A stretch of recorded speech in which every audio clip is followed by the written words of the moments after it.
Good afternoon, everybody. How are you? Did I scare you, second violins? With you in a trance? What the fall of your chairs?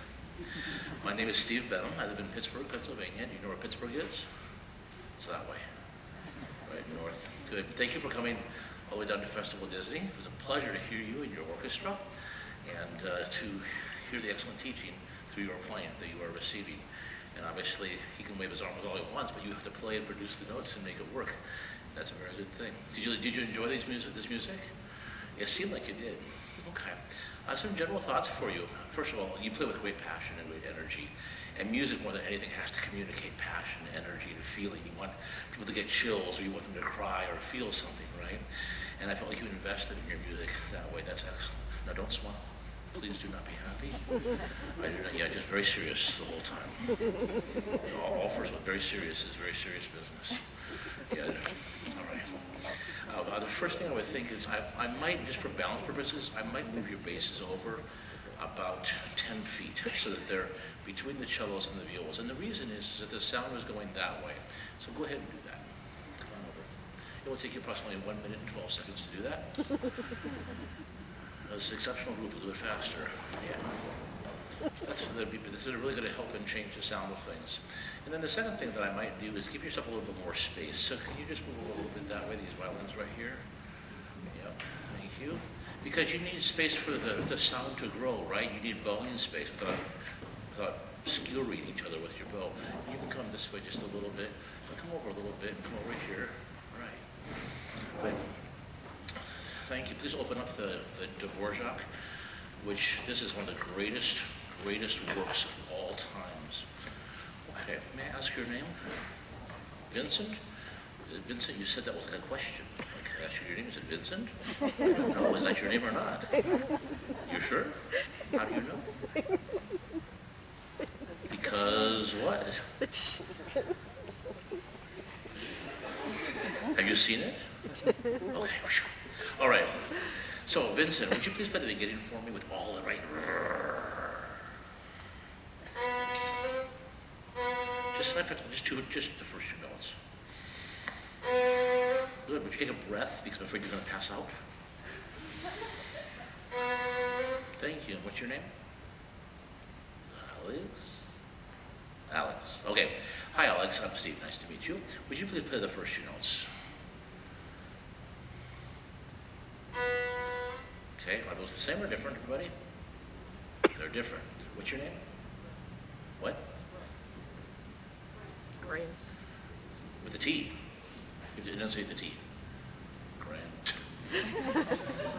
Otherwise, it's like, where do you live? I live in Tennessee. All right, Grant, would you please play the first two notes? I'm just messing with you, Grant, a little bit. Just having fun. There's a decrescendo there. All right, and what's your name? Correct, Jonathan. And would you please play your first two notes? Oh, also different. And you? No, you're not Katie. You are Katie, but you're not bass. I love you. Yes. Diego. James. Nice. Excellent. Okay. Did you know that Diego means James? Or Jacob? Go ahead, please play the first two notes. Also different. So which one do you like the best? What do you think? Which one should it be? The decrescendo one, how do you know that? It sounds better. Do you agree? How many of you agree the decrescendo one? Let's try it. Ready? Just like Diego did. 1, 2, 3. Ooh. How different did that sound from the first time you played it? Because not everybody had the same idea. Right, so people were doing different things. Is a decrescendo marked? What if we played a dee-dum and didn't snap it off? 1 and 2 out, right? Ba-dum. Instead of dee-dum. Otherwise it will sound maybe like right? So let's try it. Stay fortissimo. 1, 2, ready? But still get softer. Don't decrescendo on that bow. Keep that bow strong to the end. 1, 2, ready, and. Yeah, see, if I smack you on the shoulder like that and just kind of punch you and go away, it doesn't do anything. But if I follow through, it's going to send a message, right? No, I would not do that to you, Vincent, because I like you. So this time, hold on to that now, dee-dum, and don't let go of it, because I want to tell you something. I want to grab your attention. Dee-dum. I don't think it's mysterious. I think it's threatening.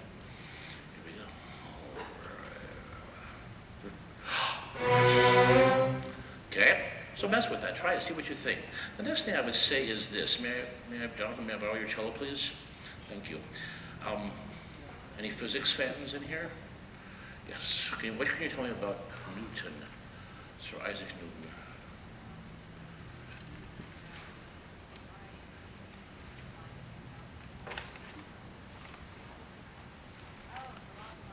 Laws of motion, excellent. Okay, I knew we'd get there eventually. Okay. Laws of motion, can you give me like a basic one of the laws or one of the corollaries? Can you give me one of the laws of motion? That is correct. And which means that a body at rest stays at rest unless acted upon by an equal and opposite force, and a body in motion stays in motion unless acted upon by an equal and opposite force. So if I'm going to play and make a sound, I want to move, then I can't start like this and expect it to be a musical motion sound. I have to be ready to go on the string. Do you see the difference? If I'm here, I have to start momentum. I have to use energy to do that versus that. And be on the string. Some of you are above the string and you're dropping. My fingers are relaxed and curled so that I can grab the string sideways rather than making a percussive sound downward. I'm going to drag the bow rather than move too fast and get a glassy sound. Do you hear the difference? Try that. In fact, let's just drag the B. Make a solid B. Ready, go. Play it, add the weight that you want, play the B, go, hold it, hold it. You did something different. Vincent, what you did was you went from the fingerboard where it's soft and easy down to about an inch from the bridge, and you all did the same thing. And that's what happens, you're starting too far over the fingerboard and you're relying on the pressure of the bow to make the sound rather than letting the instrument vibrate on its own. Does that make sense? Hold that note again, go. Thank you. Now play what's written. 1, 2, 3, and. Don't let up. Thank you. Okay. And where does the accent start? Does it start above the string or on the string? On the string. Show me what it looks like on the string before you begin. Okay. Right. So there's already a bow. You're already doing a bow push-up. Right? You have to do like a bow push-up. Like the bow hits the bow hair. And that's why Mr. Kong yells at you about your good bow hold. He wants that you be able to grip the string and wiggle it side to side so that you can get the accent, right? So that you can go ahead and grab that. Can you go ahead and grab the string and wiggle it side to side without making a noise?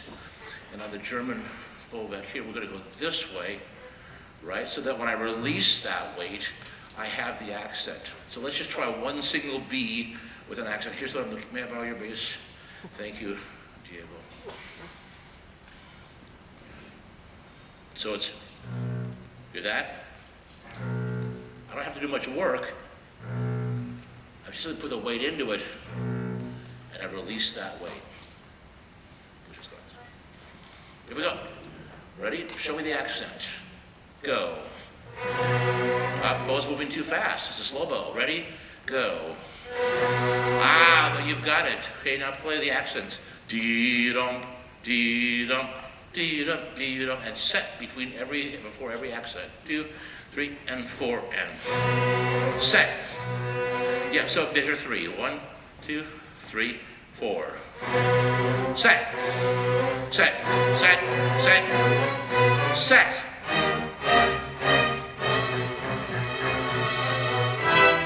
Thank you. And then as you play here on the deck, and you're going to pull me off the stage right now. As you play here, don't crunch it. It's the E string, more bow length. That's what we want. Not. Be careful you don't pull so fast on the G that it goes out of tune. Listen. No, you hear that? You have to slow down here and speed up there. Thank you, Vincent. I appreciate that. Your check's in the mail for the mental fee. I'm kidding. All right. I'm sorry, Stephen. I have to be done. Okay, I'm really sorry. So the orchestra's really, really good. What I'm looking for is uniform sound. You tend to overplay it a little bit, which I love. I'd rather that than underplay, but now we want to refine that sound. So sometimes you need more speed and less weight. Sometimes you need more weight and less speed. Does that make sense? So begin to figure that out and then listen to each other and figure out what should the cello sound be like, because I can hear individual instruments sometimes. Now I say that with criticism, with great respect for what you're doing, because I really liked your performance, and all three of the judges did. We really were pleased with the musicality, we were pleased with the preparation, and the repertoire is an appropriate choice. So congratulations to you, and to all of you for a job well done. Thank you very much.